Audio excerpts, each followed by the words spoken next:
mais uma transmissão do Instituto Vida para Todos, hoje diretamente do auditório da Igreja em São Paulo. Nosotros llegamos al mensaje número 21, que tiene como título una advertencia sobre la autoexaltación y la hipocresía. Mateos 23, del 1 al 39. Aún estamos dentro del libro de Mateos, de la segunda parte, que tiene tema general: entonces vendrá el fin. Nosotros estamos con un corazón lleno de gratitud por la generosidad que el Señor nos ha dado con tanta palabra de dirección en estos últimos años. Y esta palabra ha ejecutado la obra de Dios cuando nosotros nos tornamos canales obedientes, canales simples, para que Dios pueda hacer su obra por medio de su iglesia. Y de hecho, el Señor ha hecho grandes cosas en medio nuestro. Y yo, antes de esta reunión, estaba reunido con los hermanos líderes, diciéndoles a ellos que yo estoy con un corazón muy alegre, muy feliz, porque un país más, Colombia, es un país que yo estaba muy preocupado porque percibí que ellos estaban un poco ajenos a lo que estaba sucediendo aquí en el Brasil y en todo el mundo, pero gracias a Dios el Señor dio un cambio ahora, desde octubre del año pasado, cuando ellos comenzaron a recibir el perfeccionamiento, palabras, ánimos sobre toda la práctica que los 7 espíritus nos han dado, las herramientas, tales como colportaje dinámico, avanza jóvenes, la red de las conectadas, ahora último, los hombres de oración. Recién terminé un mensaje para el hermano cooperador diciéndoles que nosotros podemos ayudarlos a montar esta red de cuidado de los hombres de oración. Pero, y ahora, con la visión, claro, no quiero dejar de lado, Rivelino está conmigo. Él va a recordarnos del colportaje por hora, por oportunidad. Pero hermanos, todo esto hace sentido cuando nosotros traemos a estas personas que nosotros rescatamos de las calles, como en Mateos 22 nos dice, nosotros salimos para invitar a las personas a las bodas del Hijo del Rey. Y estas personas solo tiene sentido cuando estas personas son traídas para el palacio del Rey, que es la iglesia. Y solamente después de preparadas, pasando por un proceso de embellecimiento, es que nosotros vamos a participar del banquete de las bodas del Rey. Por tanto, hermanos, mi corazón está lleno de alegría, porque un país más entró para que el Señor pueda trabajar y prosperar aquí en América del Sur, y el Señor tiene camino en aquel país. Y los hermanos están sorprendidos con tantas cosas que están sucediendo. Quiero decirles a ustedes, somos nosotros los trabajadores de la última hora. No tenemos tiempo para perder. Nosotros no podemos pensar de una manera convencional. Nosotros necesitamos ofrecernos para que el Señor pueda usarnos de una manera extraordinaria para cerrar esta era. Para esto, hermanos, les he dicho a los hermanos, nosotros no somos más capaces que otros trabajadores de otras horas. Nosotros no tenemos más habilidades que otros. Pero hay algo que el Señor nos ha dado, un camino maravilloso, que es ser simples y obedientes a la palabra profética. Y cuando nosotros nos ofrecemos como estos canales simples y obedientes, la misma palabra trabaja entre nosotros y las cosas comienzan a suceder y nosotros no sabemos ni cómo, pero el mismo espíritu, los 7 espíritus del libro de Apocalipsis están actuando con toda su fuerza para que podamos concluir que yo creo que nosotros estamos muy cerca del fin.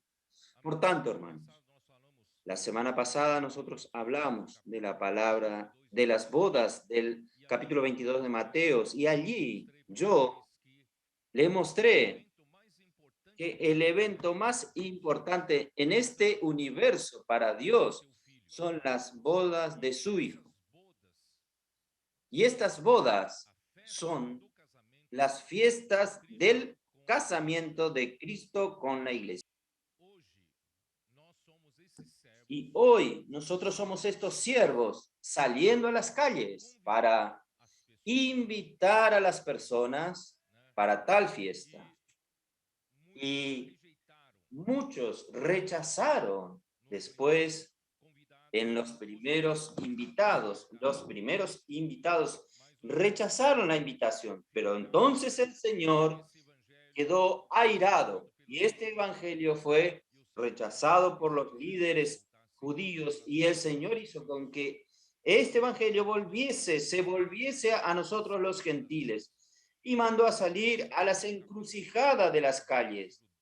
Nuestra versión en el capítulo 22, versículo 9, dice así: id pues a la salida de los caminos y llamad a las bodas a cuanto halléis. En la versión King James actualizada nos dice, id a las esquinas de las calles. Gracias a Dios, nuestros colportores están en las esquinas de las calles. Nuestros jóvenes ayer participaron de la fábrica de vencedores. Todo el Brasil, creo que salieron entre más de 200 a 300 iglesias. Aún no tenemos el total de los números. Solo en Colombia 111 iglesias salieron. Hermanos, todos salieron y los hermanos de las iglesias también. Los hermanos de la edad de señores y también los niños también acompañaron a sus padres. A los abuelos también, para también salir a predicar el evangelio en el puedo orar por usted. Entonces nosotros estamos haciendo cumplir esta parábola, yendo a las calles, invitar a las personas para las bodas del Cordero. Y gracias a Dios, las personas que nosotros contactamos, nosotros las traemos al palacio. Recuerden, Salmos capítulo 45. Nosotros hacemos parte de aquella hija del rey. En Salmos 45, la hija del rey aquí es la mujer que al rey le gustó y el rey quiere casarse con ella. Entonces la hija del rey es un colectivo y nosotros somos individuos. Entonces nosotros como individuos somos invitados para el palacio y estamos siendo preparados para ser la novia colectiva. Entonces, hermanos, nosotros venimos de las calles aún totalmente lleno de impureza. Nosotros aún tenemos la naturaleza de Adán, la naturaleza del viejo hombre, naturaleza carnal, pero gracias a Dios, Dios nos invitó para vivir en su palacio y el palacio es la iglesia. Y aquí en el palacio, esta joven que es traída de la calle para el palacio pasa por un proceso de embellecimiento. Usted puede ver esto en el libro de Esther. La reina fue invitada por el rey para prepararse por un proceso de embellecimiento para después casarse con el rey. Nosotros estamos en el proceso de embellecimiento. Estamos dejando todas las cosas del viejo hombre, todas las cosas de la carne. ¿No es así? estamos siendo constituidos con nuevos elementos divinos, nuevos elementos de Dios, del nuevo hombre. Estamos siendo santificados. Es esto que dice Efesios capítulo 5. Cristo amó a la iglesia y se entregó a sí misma por ella para santificarla. La santificación, hermanos, es el proceso de embellecimiento. Dios está quitando nuestras impurezas del viejo hombre y Dios está infundiendo los elementos divinos de la naturaleza divina. La naturaleza santa de Dios está siendo agregada en nosotros y nuestra naturaleza del viejo hombre está siendo removida de nosotros. Este es el proceso de embellecimiento y este proceso de embellecimiento es hecho por la palabra. En Efesios 5 nos dice, para santificarla, habiéndola purificada por el lavamiento del agua por la palabra. Entonces, gracias a Dios, hermanos, la palabra hace todo. La palabra nos da dirección, la palabra nos alimenta y la palabra, hermanos, nos hace servir al Señor de una manera adecuada y la palabra nos santifica y la palabra nos limpia, nos embellece, nos prepara para el gran día que son las bodas del Cordero. Amén, hermanos. Y hasta que un día, hermanos, estaremos listos, preparados para participar del banquete, del casamiento del Hijo del Rey, y nosotros tendremos una segunda vestidura de Salmos 45. Nosotros tendremos la segunda vestidura, y esta segunda vestidura es bordada, porque nosotros que practicamos la justicia, y esta vestidura de lino fino, que Apocalipsis 19 nos dice, son los hechos de justicia de los santos. Entonces, con esta segunda vestidura, nosotros somos invitados para las fiestas de las bodas del Cordero. Y en Apocalipsis 19, podemos leer Apocalipsis 19. ¿Usted quiere participar de estas bodas? Entonces, en Apocalipsis 19, versículo 7, nos dice así: gocémonos y alegrémonos y démosle gloria, porque han llegado las bodas del Cordero y su esposa se ha preparado. Y a ella se le ha concedido que se vista de lino fino, limpio y resplandeciente, porque el lino fino es las acciones justas de los santos. La primer vestidura nos calificó para entrar en el palacio. Y la primer vestidura, quien nos dio esta vestidura fue Cristo. La justicia de Cristo se tornó una vestidura de justicia para que nosotros podamos vivir en el palacio, en la iglesia, para embellecernos. Y a través del proceso de embellecimiento, nosotros practicamos nuestros actos de justicia. No solo somos las personas que predican, si nosotros vivimos aquello que predicamos. Por eso, este lino finísimo son los actos de justicia de los santos. Ahora el versículo 9 aquí nos dice, y el ángel me dijo, escribe, bienaventurados los que son llamados a la cena de las bodas del Cordero. Y me dijo, estas son palabras verdaderas de Dios. Entonces, bienaventurados son los que son llamados a la cena de las bodas del Cordero. ¿Usted fue llamado?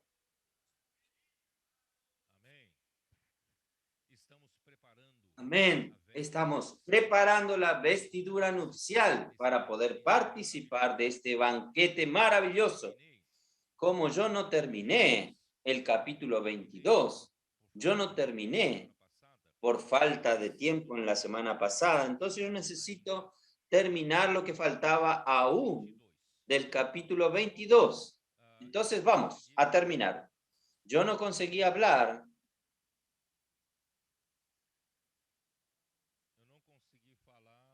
Yo no conseguí hablar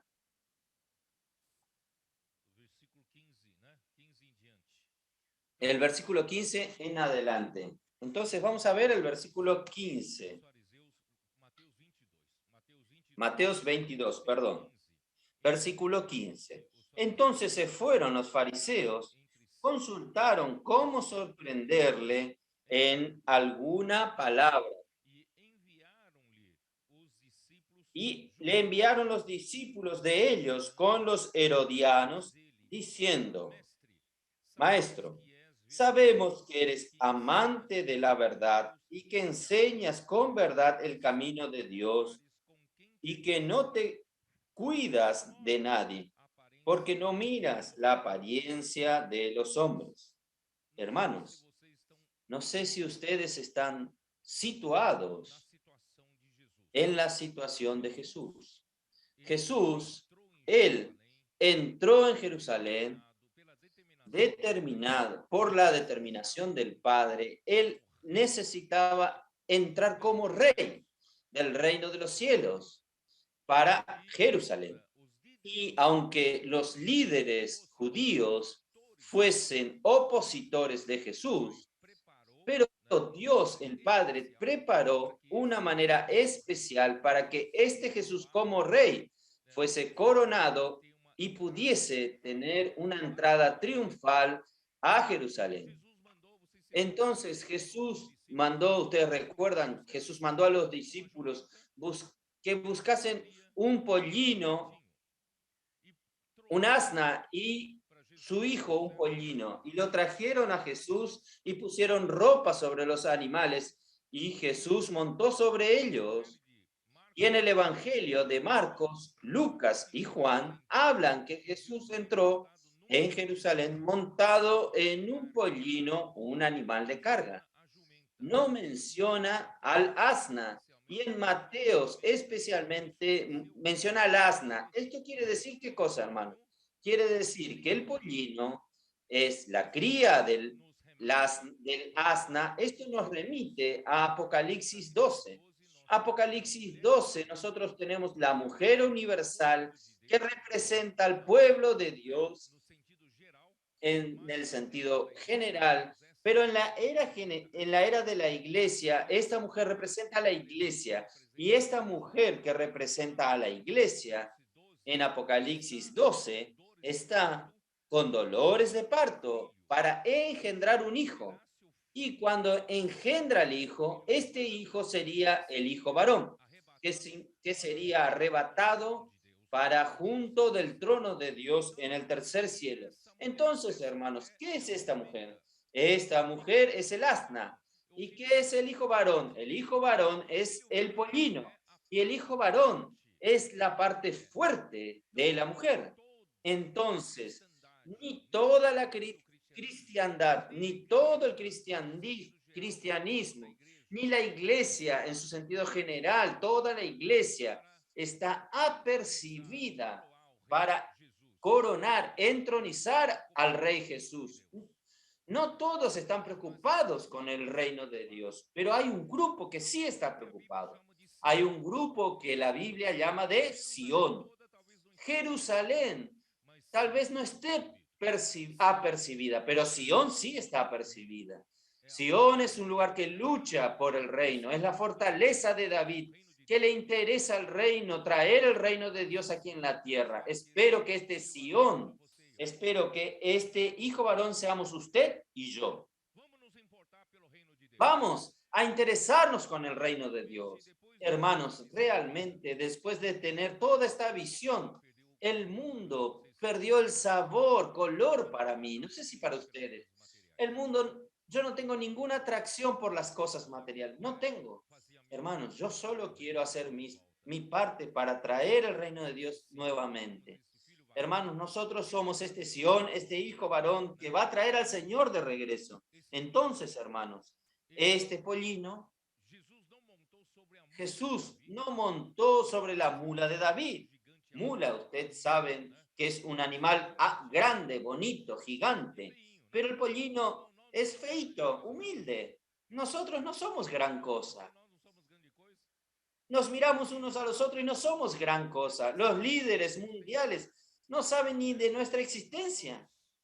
Nosotros no somos los más capaces entre los seres humanos, ¿no es así?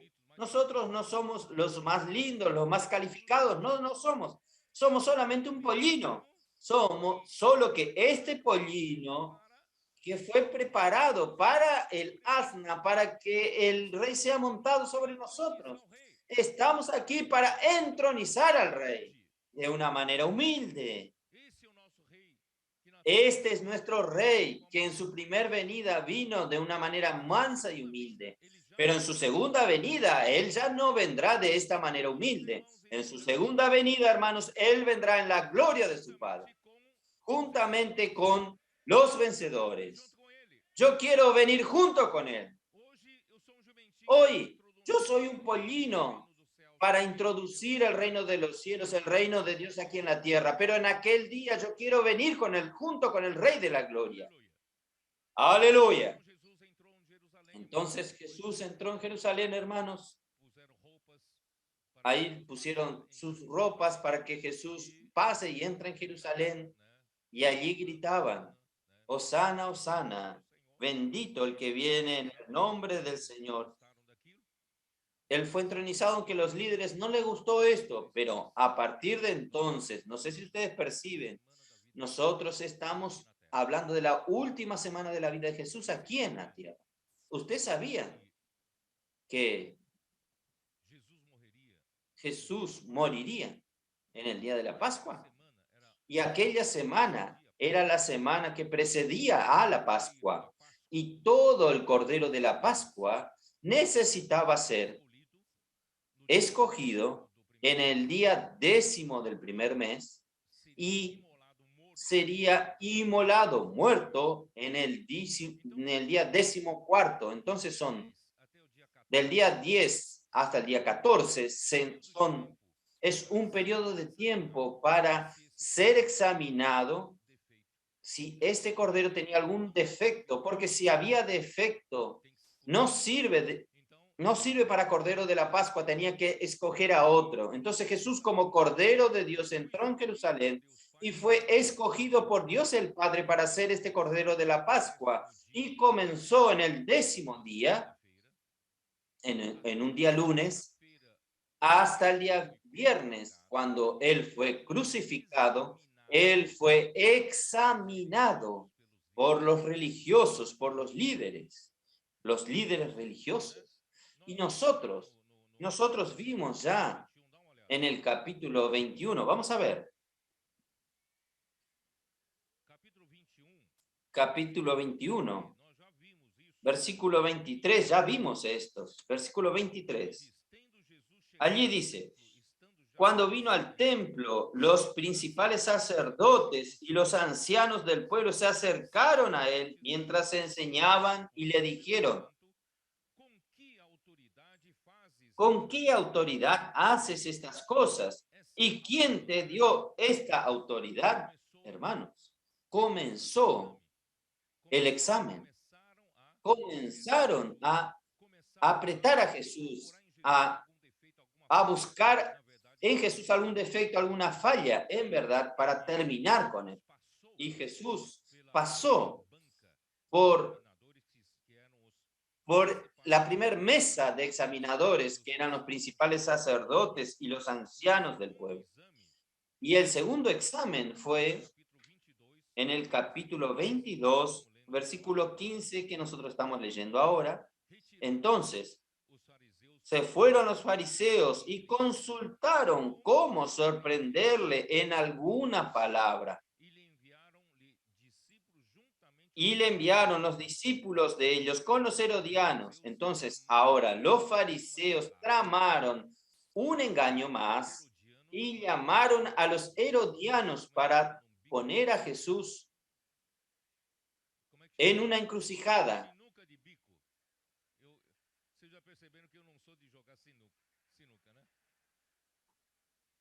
Yo no soy ya de tener este juego.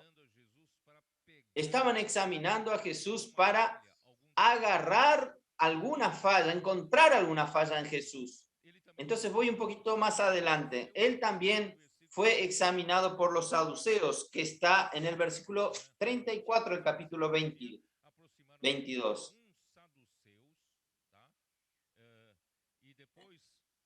Y después,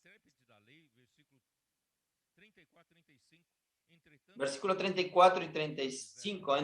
Entonces los fariseos oyeron que había hecho callar a los saduceos, se juntaron a una, y uno de ellos, intérprete de la ley, preguntó por tentarle diciendo: hermanos, todo esto hace de la mesa que examinaba a Jesús como el Cordero de la Pascua. Y al final, Jesús es quien devolvió el examen, le tomó examen a ellos. Versículo 21. Jesús los interrogó. Entonces, como nadie le encontró algún defecto, Jesús entonces los interrogó. Entonces, vamos a terminar este capítulo 21 que no terminé en la semana pasada. En la cuestión del tributo, en el capítulo 21, versículo 15, que estamos comenzando a leer, dice así: ¿por qué los fariseos llamaron a los herodianos para tomar a Jesús en un engaño, en una trampa? Aquí dice así: Maestro, sabemos que eres amante de la verdad. Es todo lindo acá. Es solo para florear eso. Sabemos que eres amante de la verdad y que enseñas la verdad del camino de Dios y que no ten cuidado de nadie. ¿Por qué no miras la apariencia del hombre? Dinos, pues, ¿qué te parece? ¿Es lícito dar tributo a César o no? Hasta ahí, hasta el versículo 26. Yo voy a leer una nota de la Biblia King James actualizada que dice así, para que ustedes entiendan el engaño. ¿Quién eran los fariseos? Los fariseos eran los nacionalistas radicales. Ellos eran nacionalistas, eran contra el dominio romano, estaban en contra. Ahora, los herodianos, sin embargo, como la propia denominación lo revela, apoyaban al imperio romano de Herodes. Por eso ellos eran herodianos. Ellos apoyaban al imperio romano, a Herodes. Y los fariseos eran contra la dominación del imperio romano, la dominación romana sobre los judíos. Pero ¿por qué ellos se asociaron? Más, mediante de una amenaza mayor, los fariseos y herodianos se unen en un engaño dialéctico con Jesús, que eran discusión de palabras. Los malos se juntaron con el ataque al bien mayor. Si la respuesta de Jesús sería no, los herodianos lo delatarían al gobernador romano, que tendría el derecho de ejecutarlo por traición. ¿Ustedes entienden? Y si él dijese sí, entonces los fariseos lo denunciarían delante del pueblo judío por deslealtad a Israel y al judaísmo. ¿Ustedes entienden? Colocaron a Jesús entre la espada y la pared. Entonces Jesús es Dios. Él es sabio. Él sabe cómo lidiar con estos engaños, con estas trampas. Jesús, conociéndoles,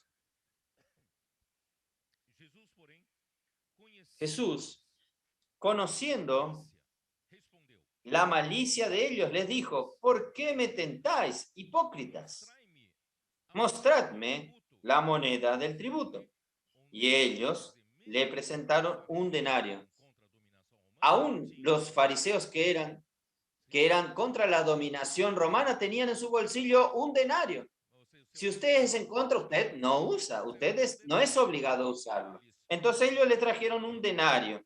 Entonces le dijo: ¿de quién es esta imagen y la inscripción? Entonces, yo voy a leer otra nota antes de continuar, también de la King James actualizada. El dinero usado por el imperio romano para pagar los impuestos se llamaba denario, una moneda romana cuyo valor correspondía a un día de trabajo. creada en el gobierno de Tiberio y que traía en uno de sus lados el retrato del emperador y del otro la inscripción en latín: Tiberio César Augusto, hijo del divino Augusto. Entonces, esta era la moneda romana llamada denario. Entonces, ahí Jesús le respondió así: ¿de quién es esta imagen y la inscripción? Le dijeron: de César. Y les dijo: dad pues a César lo que es de César y a Dios lo que es de Dios. Oyeron esto, se maravillaron y dejándolo se fueron. La mesa de examen no encontró ningún examen en Jesús, no encontró ninguna falla en Jesús. No consiguieron tomarlo en algún engaño. Ahí él necesitaba continuar siendo examinado. Aquel día vinieron a él los saduceos,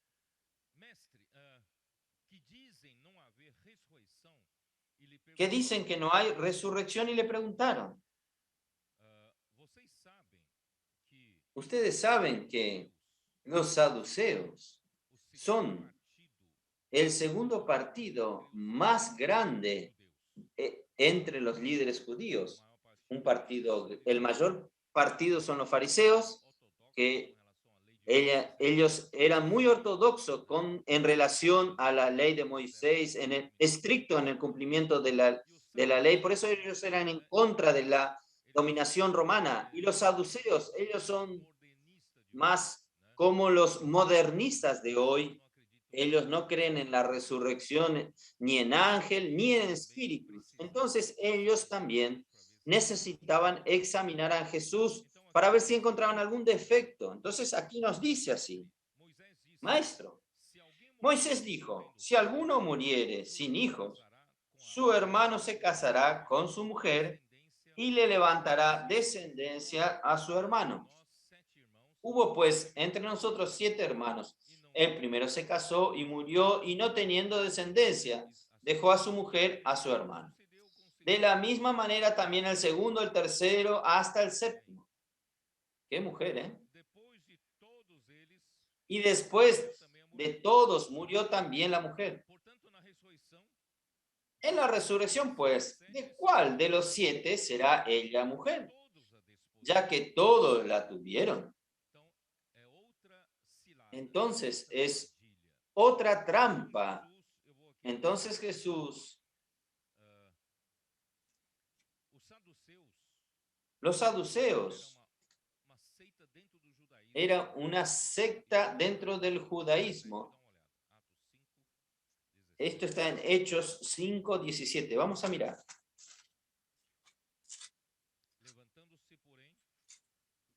Entonces, levantándose, el sumo sacerdote y todos los que estaban con él, esto es, la secta de los saduceos, se llenaron de celos.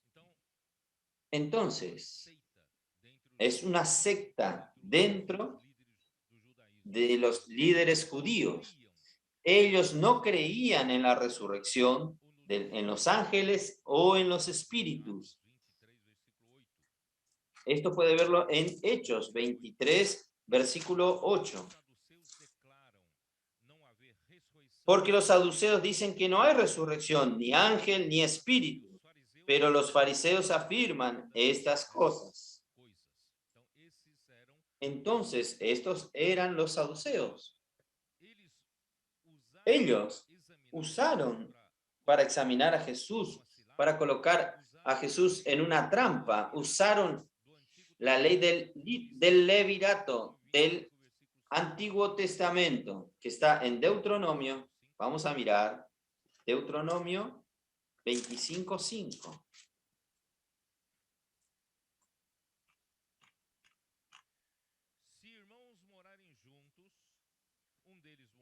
Cuando hermanos habitaren juntos y muriese alguno de ellos y no tuviere hijo, la mujer del muerto no se casará fuera con hombre extraño.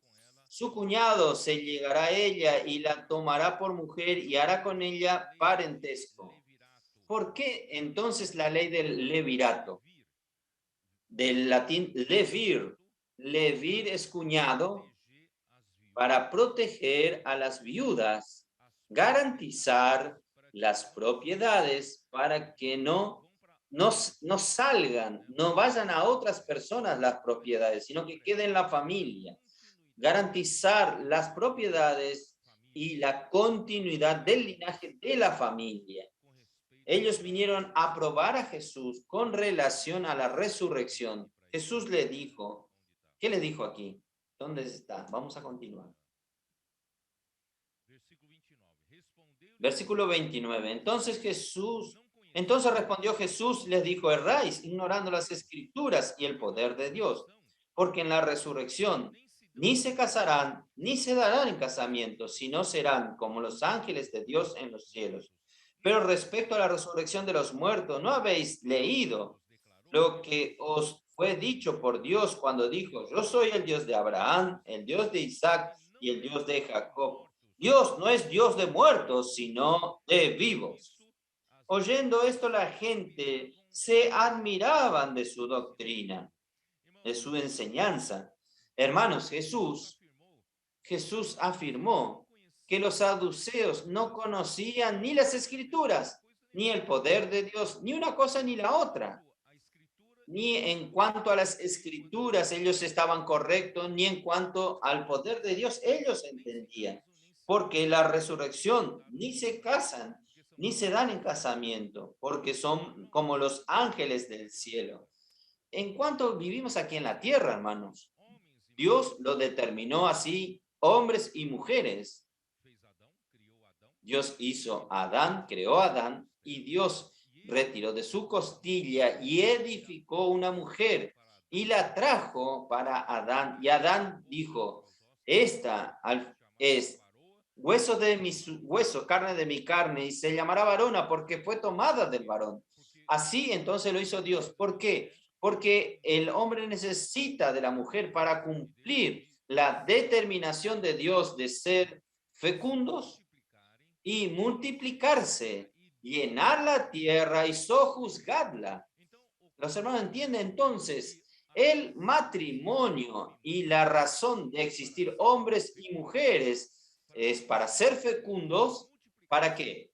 Para que haya multiplicación y para llenar la tierra y para reinar sobre la tierra. ¿Ustedes entienden? Entonces, este es el objetivo. Este está en Génesis 1, 26 al 28. Pueden leer en sus casas. Y Dios también creó, en Génesis 2, nos muestra que Dios creó a la mujer, edificó a la mujer para ayudar al hombre en la edificación de la iglesia como el cuerpo de Cristo.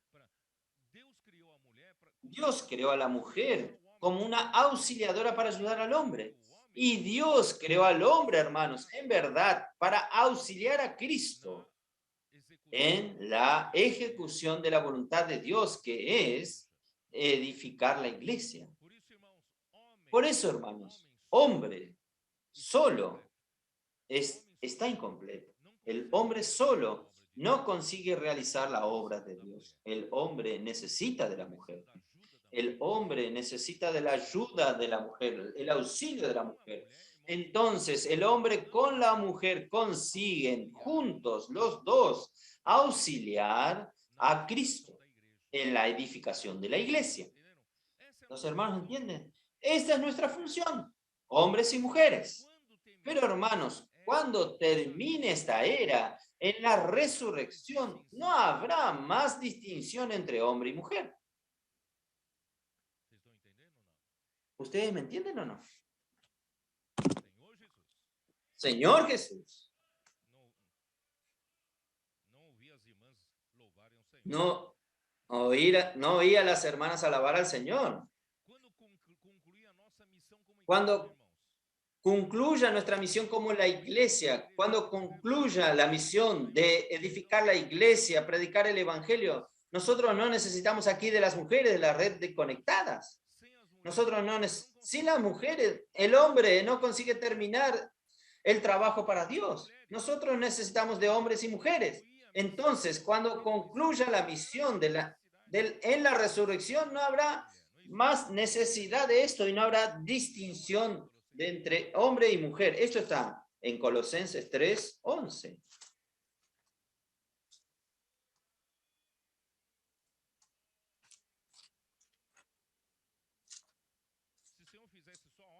Si el Señor hiciese solo hombre, hermanos, el hombre no conseguiría terminar este trabajo para Dios, porque el hombre solo es de una manera.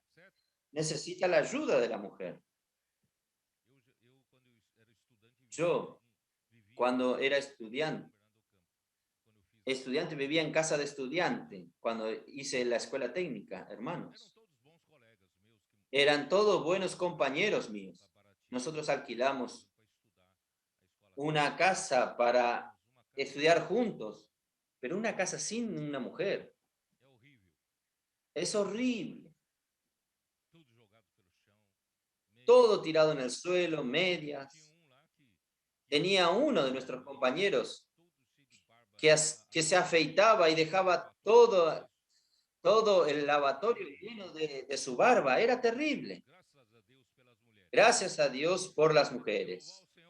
Usted tiene que alabar al Señor por su mujer, ¿vio? Y en el apacentamiento de matrimonio, sin la mujer, ustedes no hacen bien. Las mujeres están ayudando mucho a las mujeres. Oh, Señor Jesús. ¿Dónde estoy? Ya me perdí. 3:11 de Colosense, donde en el nuevo hombre no hay griego ni judío, circuncisión ni incircuncisión, bárbaro ni excita, siervo ni libre, sino que Cristo es el todo y en todos. Gálatas 3:27.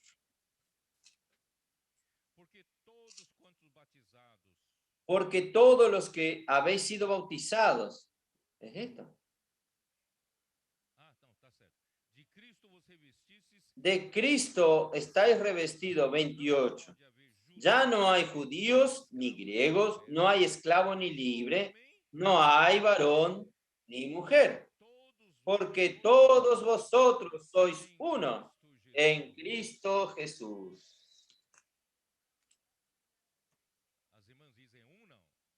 Las hermanas dicen, somos uno en Cristo Jesús. ¿Dicen amén o no? Oh, Señor Jesús. Y los saduceos entonces no consiguieron encontrar defecto en Jesús. Vamos a continuar con el examen. Vamos a continuar. ¿Dónde estoy? Capítulo 22, 34. Entonces los fariseos, oyendo que había hecho callar a los saduceos, se juntaron a una. Ustedes ven que ellos están intentando encontrar un defecto, intentando hacerle mal a él, pero ellos no lo consiguen. Entonces se juntaron en consejo y mandaron a un intérprete de la ley. Y un intérprete de la ley, tentándole, le dijo, ¿ustedes saben qué quiere decir intérprete de la ley? No sé si ustedes saben, los hermanos que son abogados, que son del área del derecho, van a conseguir entender mejor lo que yo estoy diciendo. Israel era una nación creada por Dios, entonces cuya constitución y las leyes son las leyes de Dios. Entonces, los especialistas en derecho en Israel son también especialistas en la palabra de Dios. Este intérprete de la ley aquí, hermanos, él es o doctor en derecho o él es un jurista. No sé si los hermanos me entienden. Entonces, ellos son los que hacían consultas jurídicas, o ellos es quien hacían parte, por ejemplo, ¿qué era el Sanedrín en el pueblo de Israel? Sanedrín, hermanos, era el tribunal más elevado. Es nuestra Suprema Corte de Justicia.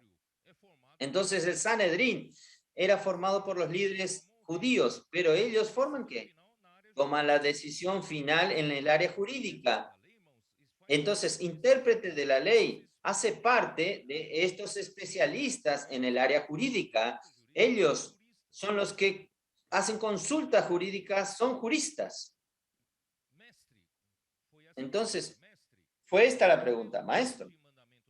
¿Cuál es el gran mandamiento de la ley? Jesús le dijo, amarás al Señor tu Dios con todo tu corazón y con toda tu alma y con toda tu mente. Este es el primero y grande mandamiento. Y el segundo es semejante. Amarás a tu prójimo como a ti mismo. Hermanos, él como jurista, especialista en la ley, en el área jurídica, él quería tentar a Jesús.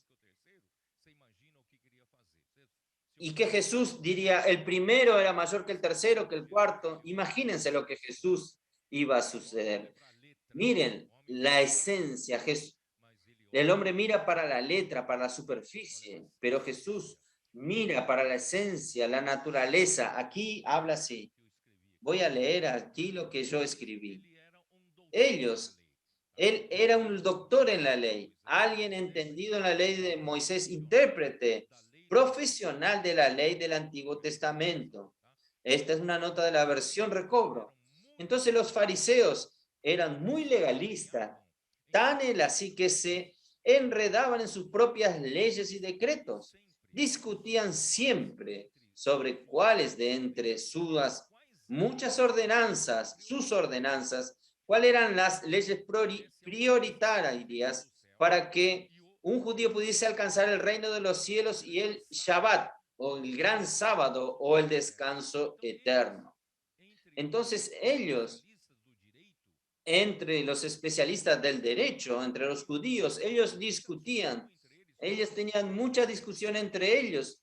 ¿Qué era lo prioritario en la ley? Si usted cumplía esta prioridad de la ley, usted iría a alcanzar el gran sábado, que es el descanso de Dios, que es para nosotros, es el milenio, el descanso de Dios.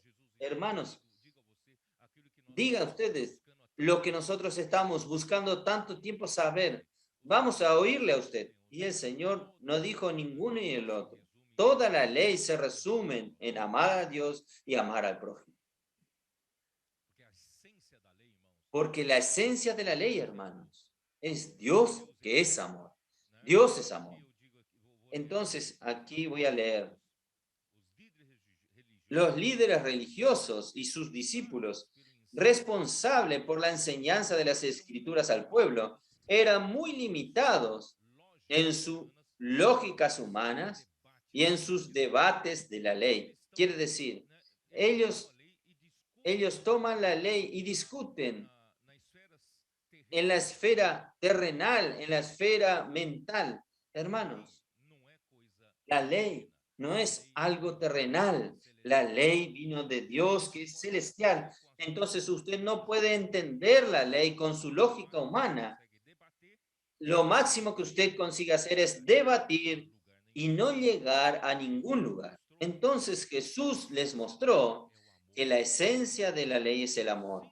Los primeros 5 mandamientos escritos en una tabla que Dios le entregó a Moisés, incluyendo, habla sobre el amor de Dios, incluyendo en el 5.º mandamiento, que es honrar a los padres. Honrar a los padres, en realidad es honrar a Dios, es honrar a su origen. Entonces fue incluido en la tabla de amar a Dios. Por eso el Señor le respondió, amarás a tu Dios, al Señor tu Dios de todo tu corazón, de toda tu alma y de toda tu mente. Es la primera tabla de la ley. Y la segunda tabla de la ley es no matarás, no adulterarás, no. Se refiere al prójimo, no hacer mal al prójimo.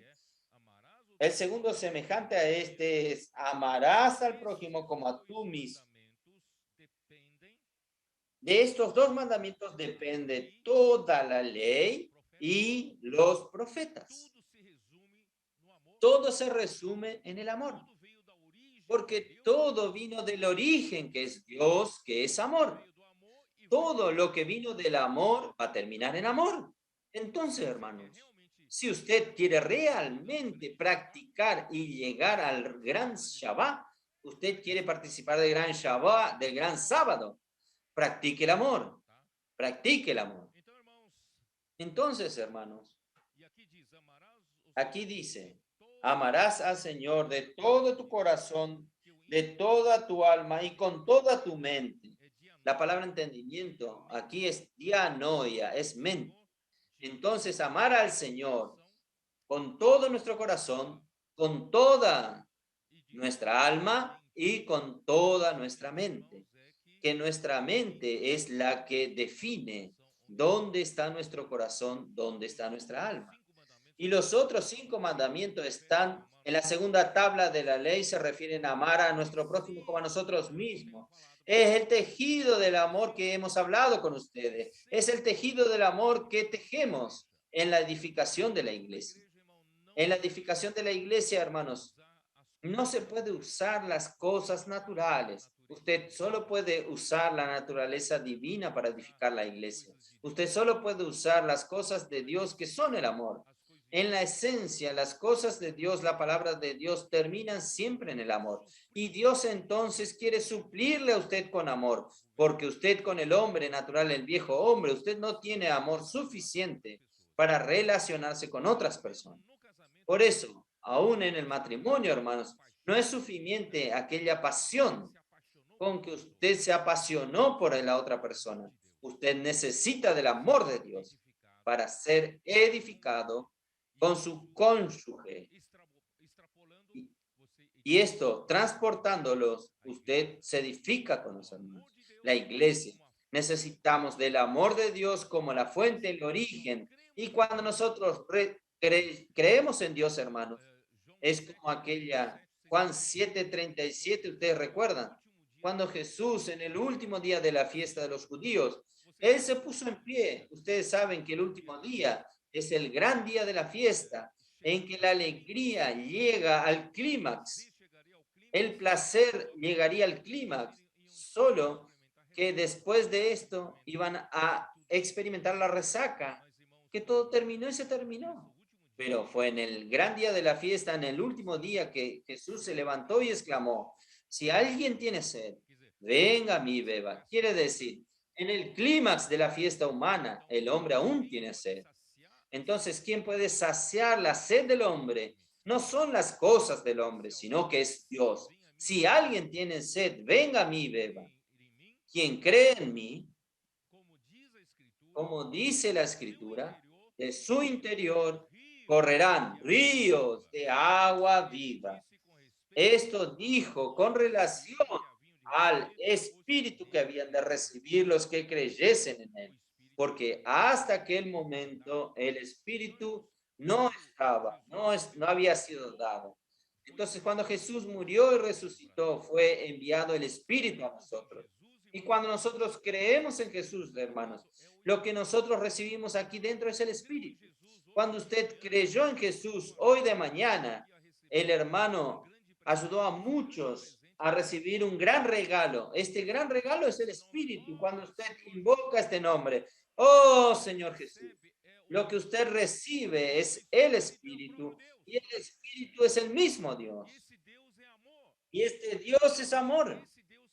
Y este Dios que es amor entra en usted y se torna también una fuente. Dios es la fuente del amor.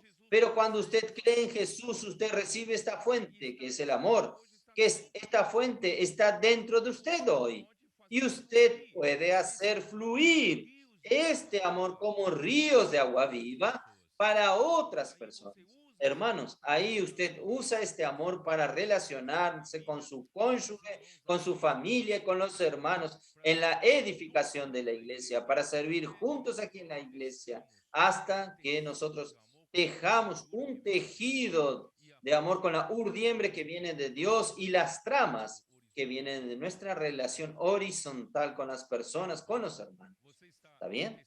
¿Usted está tejiendo un tejido? ¿Cómo está? no se vaya de esta tierra sin dejar escrito una historia de amor. ¿Está bien? Voy a hablar solo hasta aquí porque no conseguí ni entrar siquiera en el capítulo 23. Entonces vamos a continuar. Después que Jesús fue examinado como el Cordero Pascual por todos estos líderes judíos, no tuvieron ninguna palabra en contra de él, no encontraron ningún defecto. ¿En qué sucedió?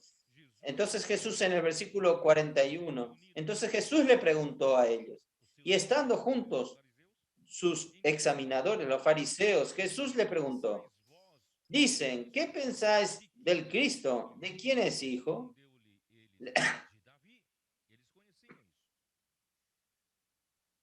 Le dijeron ellos, de David. Ellos conocían esto, porque entre los judíos ellos llaman a hijo de David. Ellos están hablando del Mesías que vendría, el hijo de David. Entonces Jesús le dijo, pues como David en el espíritu le llama Señor, diciendo, dijo el Señor a mi Señor, siéntate a mi derecha, hasta que ponga a tus enemigos por estrado de tus pies. Pues si David le llama Señor, ¿cómo es su hijo? Y nadie le podía responder palabra, ni osó alguno desde aquel día preguntarle más. No había más preguntas, se terminó. Oh, Señor Jesús. Entonces yo voy a leer una nota de la King James actualizada. Finalmente, es Jesús quien cuestiona. Los fariseos eran profundos estudiosos sobre el Mesías y su venida como libertador de Israel. Sin embargo, hacía siglos que interpretaban erróneamente la persona y la obra del Mesías. Imaginaban un rey lleno de poderes divinos que vendría como un guerrero invencible para libertar a Israel del imperio gentil y conceder salud, paz y riqueza al pueblo judío. Conocían al Mesías como hijo de David.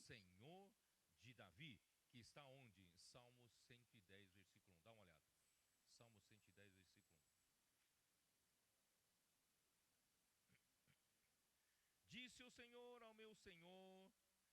O primeiro Senhor aqui, vocês veem, está tudo em caixa alta. Senhor aqui é, né, Yahvé. Disse o Senhor ao meu Senhor, assenta-te à minha direita até que eu ponha os teus inimigos debaixo dos teus pés. Irmãos, o Senhor, o Pai, né, disse para o Filho. E esse Filho, irmãos, é o Senhor de Davi. E esse Filho também veio na descendência de Davi. Então ele é o Senhor de Davi, ele também é filho de Davi. Por isso ele é maravilhoso. Então por eso él es maravilloso. Los judíos no tenían cómo responder, no sabían esto. Jesús deseaba tampoco su dominio espiritual en amor y humildad. Lucas 20, 42 y 44. Jesús deseaba que los suyos comprendiesen que él era el Mesías prometido, el descendiente humano de David y su divino Señor. Entonces, dijo el Señor, los judíos sabían que el Mesías venidero sería hijo de David, que se sentaría en el trono de David, mas no tenían explicación cómo el hijo podría ser el Señor de David. Entonces, esta era algo inexplicable. Ellos no tenían explicación, pero quien tiene revelación tiene la explicación. Nosotros tenemos la explicación. Por eso, hermanos, gracias a Dios, no sea como estos fariseos que interpretan en la esfera de la lógica humana, usando sus debates de la ley, sus argumentos humanos para entender las cosas de Dios. Hermanos, gracias a Dios, nosotros hoy recibimos la palabra de Dios por medio de la revelación divina, la revelación del Espíritu. Y así es que, hermanos, nosotros lidiamos con la palabra de Dios en la esfera celestial, no en la esfera terrenal. Entonces, ahora Yo voy a entrar en Mateos 23. Mateos 23. Vamos a continuar. Vamos hasta donde podemos. Entonces, versículo 1 y 2. Entonces habló Jesús. Entonces, hasta aquí, queridos hermanos, Jesús, como el Cordero Pascual, fue examinado. No encontraron ningún defecto en él. Él es un Cordero sin defecto. Él es un Cordero que está calificado para sacrificarse por el pueblo de Israel y sacrificarse por todo el mundo. Entonces, este era el Cordero Pascual. Entonces, en el capítulo 23, Jesús, el Rey del reino de los cielos, necesitaba en los mayores líderes, los mayores del liderazgo espiritual y religioso de los judíos. Quiere decir, sin ellos, hermanos, el pueblo necesitaba de una dirección por parte de ellos. Entonces Jesús dijo así a la gente y a sus discípulos: en la cátedra de Moisés se sientan los escribas y los fariseos. La cátedra, ¿quién era Moisés? Moisés era el profeta. Y aquella cátedra, solo podría sentarse profetas. Pero se sentaron los escribas y los fariseos. Yo voy a leer una nota de la King James actualizada. Los escribas, doctores y maestros de la ley, también como los fariseos, partido político religioso que defendía la observancia literal del Torá, de la ley, y más una serie de ordenanzas y preceptos creados por ellos para situaciones no directamente cubiertas por el Torá. No sé si ustedes entienden. Entonces, el Pentateuco de Moisés, los 5 primeros libros de la Biblia, son considerados por Israel como la constitución de Israel. Pero en su día a día, ¿cómo ellos toman el Pentateuco como la constitución? Y ellos son una nación. Y en su día a día hay situaciones cotidianas y situaciones diversas que el pueblo de esta nación necesitan ser cuestiones que tienen que ser juzgadas por la ley de Moisés. Entonces, son muchas situaciones no cubiertas directamente por la ley. Entonces, a lo largo de los siglos, los líderes religiosos, principalmente los líderes del área jurídica, ellos terminaron creando jurisprudencias. Usaban la ley de Moisés. Creo que para aplicar para este caso, nosotros podemos aplicar de esa manera. Y se creaba una jurisprudencia. Y en otra situación diferente se creaba otra jurisprudencia. Entonces, a lo largo de los siglos, hermanos, fueron creados lo que ellos llaman Torá hablado. El Torá escrito son los 5 libros de Moisés, pero el Torá hablado es una serie de ordenanzas y preceptos creados por ellos. Convencidos de que poseían la correcta interpretación de la voluntad de Dios, afirmaban que la tradición de los ancianos, la ley oral, venía de Moisés desde el monte Sinaí. Entonces ellos comienzan a hablar al pueblo, darle a entender al pueblo que hasta la ley oral venía de Moisés y todos los preceptos, las jurisprudencias venían de Moisés. Y los fariseos y escribas eran, por tanto, eran los sucesores autorizados de la tradición de Moisés como maestros de la ley. Entonces ellos se autorizaron para suceder a Moisés, para interpretar la ley, para juzgar los casos jurídicos. Entonces, ¿quién era Moisés? Números 12. Números 12, vamos a ver. Vamos a leer. Creo importante leer esto. Números 12. Cuando Miriam y Aarón fueron a hablar en contra de Moisés. El versículo 2, y dijeron, solamente por Moisés ha hablado Jehová, no ha hablado también por nosotros. Y lo oyó Jehová. Hermanos, muchas veces nosotros no reconocemos quién está siendo usado como un canal para dar la palabra de Dios a nosotros y creyendo que todos nosotros hablamos, todos nosotros tenemos calificación para hablar, elocuencia para hablar. Entonces, hermanos, Moisés era el profeta. Y versículo 3 dice así, y aquel varón Moisés era muy manso, más que todos los hombres que había sobre la tierra. Ahí en el versículo 6, y él les dijo, oíd ahora mis palabras. Cuando haya entre vosotros profetas de Jehová, le apareceré en visión, en sueño hablaré con él. No así con mi siervo Moisés, que es fiel en toda mi casa. Cara a cara hablaré con él, y claramente, y no por figuras, y veré la apariencia de Jehová. Por Moisés era el único profeta que veía la silueta de Dios, la figura. ¿Por qué, pues, no tuviste temor de hablar contra mi siervo Moisés, hermanos? Ahí Miriam quedó leprosa. Por eso, hermanos, nosotros tenemos que honrar al profeta como Moisés, porque él realmente habla de parte de Dios, hermanos. Es la palabra profética.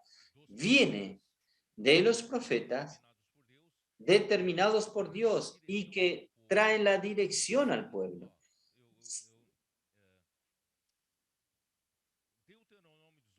Deuteronomio 18, vamos a leer. Deuteronomio 18 nos habla del Señor Jesús. 18. Profeta le levantaré en medio de sus hermanos como tú, Moisés, y pondré mis palabras en su boca y él les hablará todo lo que yo le mandare. Hermanos, un profeta de Dios no tiene libertad de hablar lo que él quiere. Un profeta de Dios, él habla aquello que Dios coloca en su boca. Él solo puede hablar lo que Dios le ordena. Entonces, preste mucha atención. En falta de Moisés, tendría que haber un profeta que pudiese hablar por Dios, de la manera que Moisés fue usado. Pero cualquiera que no oyere mis palabras, que él hablare en mi nombre, yo le pediré cuenta. El que oyere la palabra y no obedezca, Dios pedirá cuenta. El profeta que tuviese la presunción de hablar palabra en mi nombre, a quien yo no le haya mandado hablar o que hablara en nombre de otros dioses ajenos, que tal profeta morirá. Miren cómo es grave. Si usted dice, estoy hablando en nombre de Dios y Dios no habló para usted, usted sería muerto. Esto es en el Antiguo Testamento. Y si dijera en tu corazón, ¿cómo conoceré la palabra que Jehová no ha hablado? Si el profeta hablar en nombre de Jehová y no se cumpliere lo que dijo, ni aconteciere, es palabra que Jehová no ha hablado. Con presunción la habló el tal profeta, no tengas temor de él.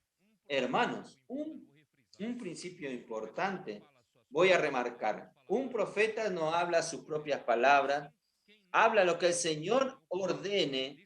Quien no oiga las palabras del Señor que este profeta habla, el Señor le pedirá cuenta. Y la palabra que el profeta hablar en nombre del Señor tiene que cumplirse. Gracias al Señor, hermanos, la palabra se ha cumplido. Muchas cosas han sucedido en medio nuestro, oh Señor Jesús. De la misma manera, hermanos, los judíos los judíos dudaron que Jesús era el profeta enviado por Dios. En Juan capítulo 5, 36.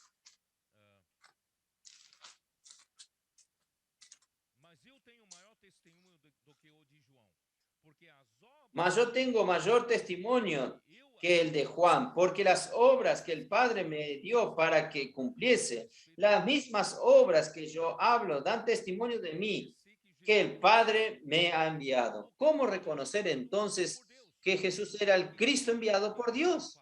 Era que todo lo que Jesús hablaba, todo lo que Jesús hacía, hermanos, el Padre estaba realizando su obra. ¿Ustedes entienden? Entonces, esta es la prueba de alguien que hace, que es profeta. Y también, hermanos, capítulo 6 de Juan, versículo 29. Respondiendo Jesús y le dijo, esta es la obra de Dios, que creáis en el que Él ha enviado. Si usted cree en el profeta, cree en la palabra profética, la obra es hecha. Si usted no cree, la obra no es hecha. No hay operación de la obra de Dios. Amados hermanos, este es un modelo muy bueno dejado por los tesalonicenses, primera Tesalonicenses, capítulo 2, 13. No voy a repetir aquí. Ellos recibieron la palabra de Pablo como palabra de Dios. Y esta palabra comenzó a operar eficazmente en ellos, porque ellos creyeron. Lo mismo, hermano, está sucediendo a nosotros. Cuando nosotros creemos, la palabra hace la obra de Dios y las cosas suceden. Y hermanos, ¿por qué la profecía es importante? Proverbios 29, versículo 18. Versículo 18, Proverbios 29, versículo 18.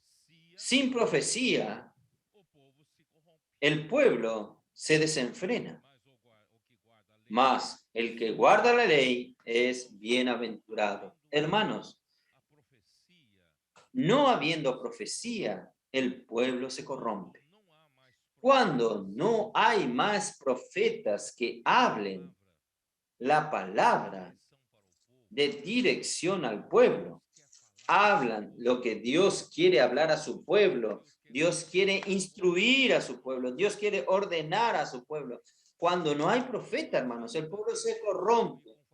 Y no hay sentido sustituir con fariseos y escribas, porque ellos están más en el carácter de maestros de enseñar a las personas. Hermanos, los maestros no sustituyen a los profetas. No sé si ustedes me entienden. Entonces, en falta de profeta, hermanos, la iglesia se detiene, la iglesia se corrompe. Entonces, por eso tenemos que valorar la palabra. Gracias a Dios que en medio nuestro el Señor nos ha hecho faltar la palabra profética. Esto no solo, hermanos, entre los judíos sucedió esto, cuando no hay más profeta, porque a partir de entonces ellos no dieron más valor, no dieron más oído a la palabra de los profetas. Ustedes saben esto. Todos los demás reyes, ellos rechazaron lo que los profetas hablaban a él y ellos mataban a algunos, ellos castigaban a los profetas. Quiere decir, los profetas no tenían más lugar entre el pueblo de Israel. Y surgió entonces esta clase de maestros que lideraban al pueblo, pero que no tenían el hablar de Dios. Ellos solamente examinaban lo que Moisés habló.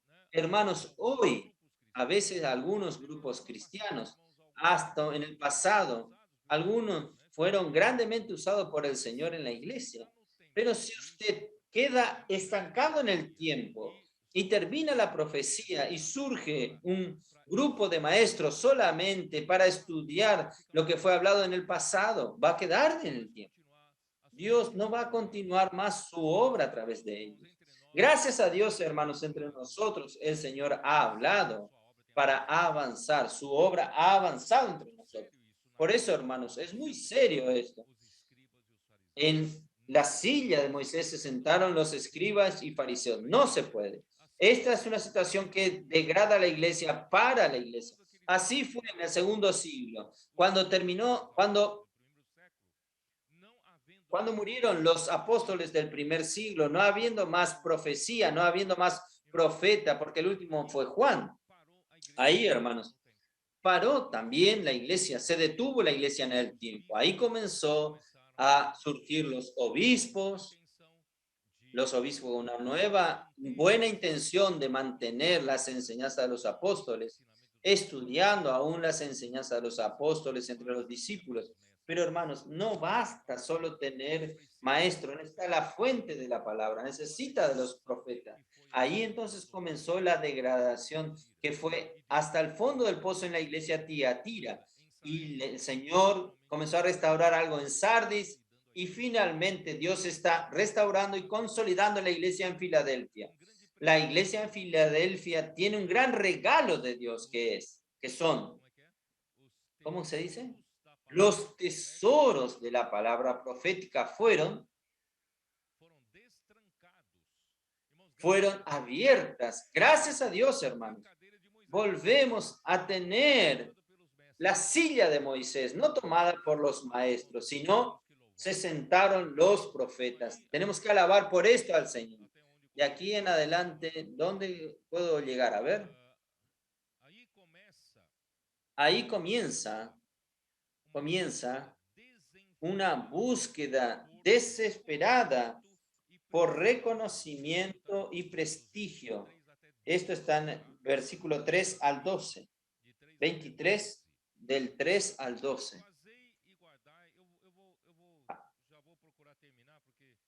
Yo voy a terminar, porque lo que no consigo terminar ahora, voy a terminar en otro mensaje. Versículo 3. Así que todo lo que os digan que guardes, guardadlos y hacedlo, mas no hagáis conforme a sus obras, porque dicen y no lo hacen. Nosotros no podemos ser así. Hablar algo y no practicarlo. Nosotros debemos practicar lo que hablamos. Nosotros predicamos el evangelio, nosotros hablamos de la iglesia a otras personas, hablamos de la vida de la iglesia, hablamos de la palabra profética. Nosotros tenemos que practicar todo esto, ¿no es así? No solamente mantener una fachada de un hombre espiritual, de un hombre religioso, de un hombre que sabe todas las cosas, pero por dentro no practican, no por dentro, en su interior hay mucha deficiencia.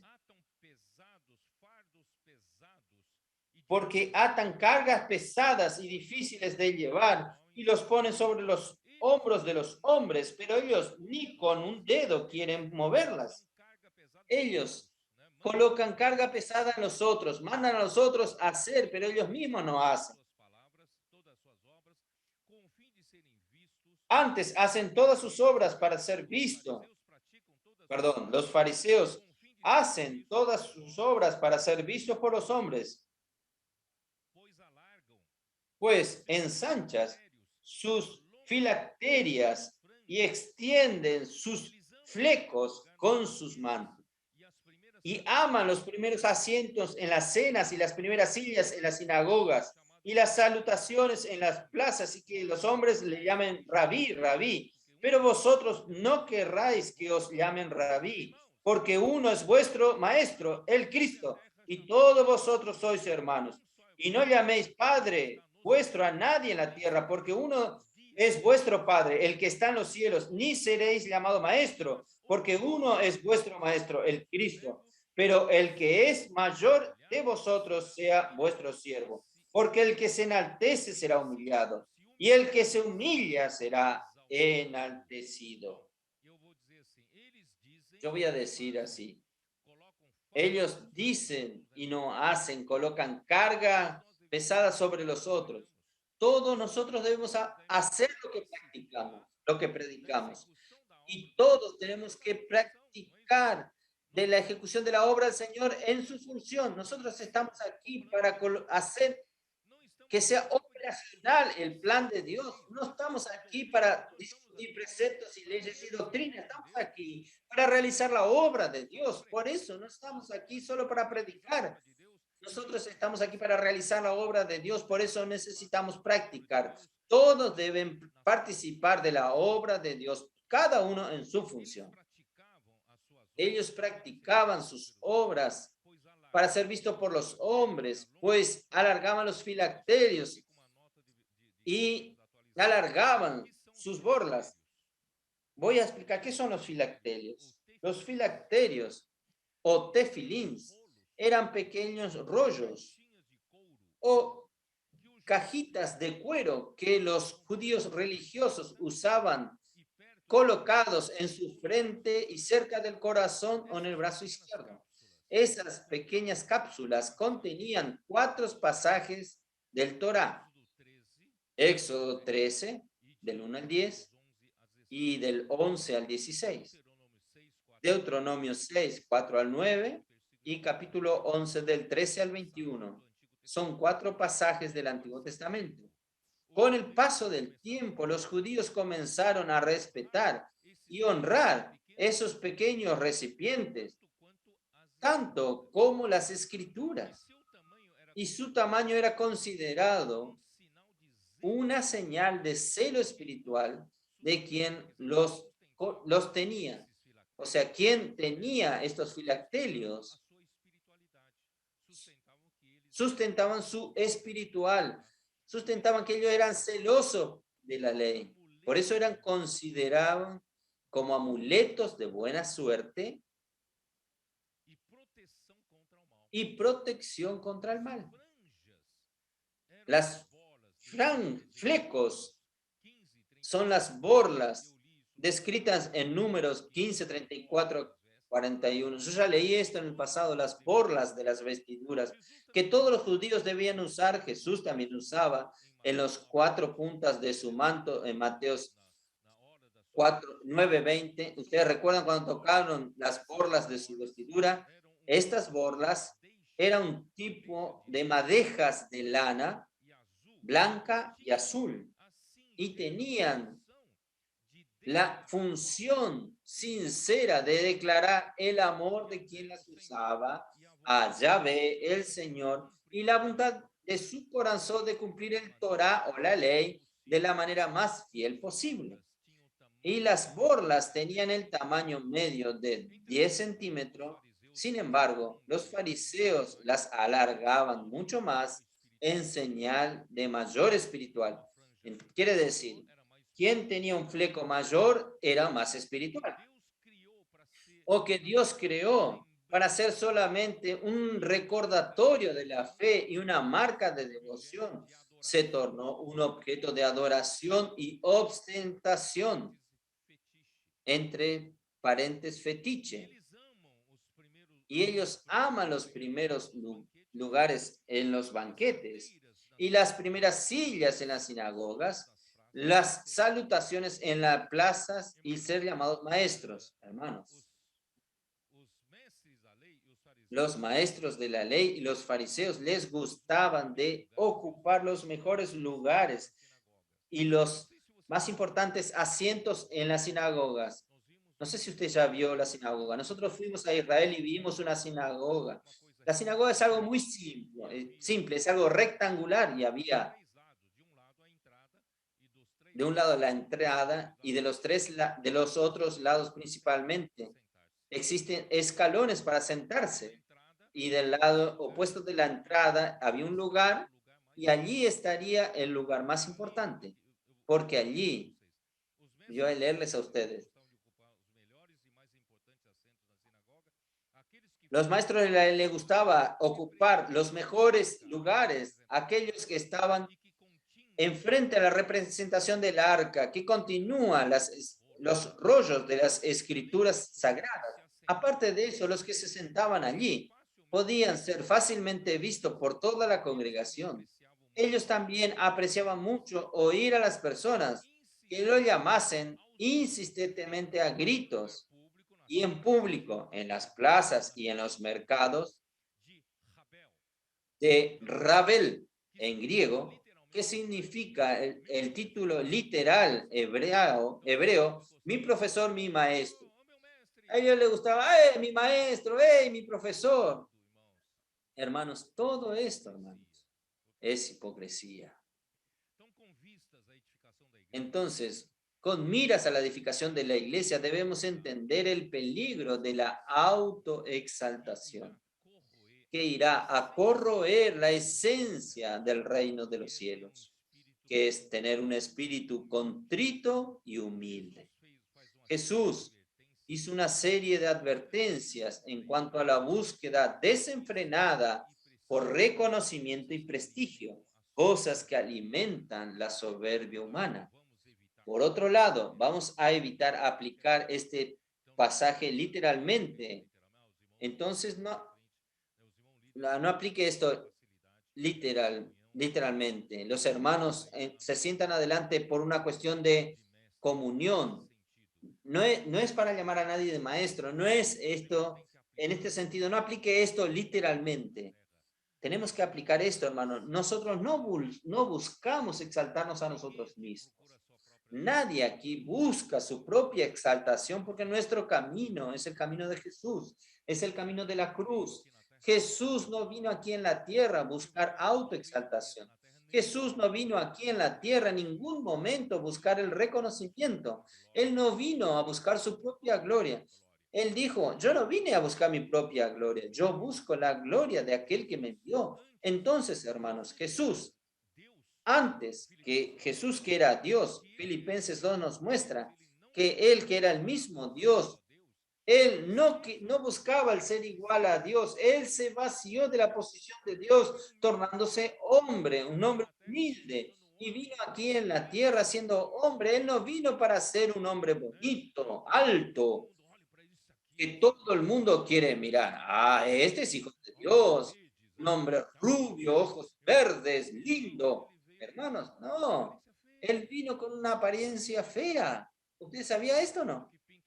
Aquellos retratos de Jesús, no es así. Jesús tenía 30 años y parecía que tenía más de 50. Entonces, no era bonito, no tenía una apariencia linda. Pero hermanos, Jesús tomó el camino de la humildad. Y en la resurrección, Dios lo exaltó.